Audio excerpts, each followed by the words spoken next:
Hello everybody, it's Mark Garrett, and this is going to be showing my global door closer with regular arm. In the other video, it showed it with a standardized tool, which that didn't seem to work out, so it would stay open and I could slam the door. Now watch this. Oops. Sorry about that. Watch this. I could still slam the door, but it's softer closing now, see?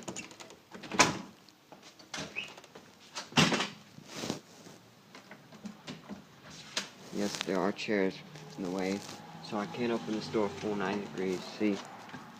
This is how far I can open the door.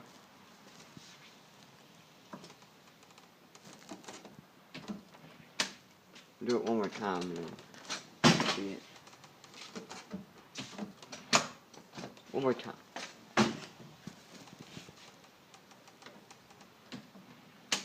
So anyways, that will be it.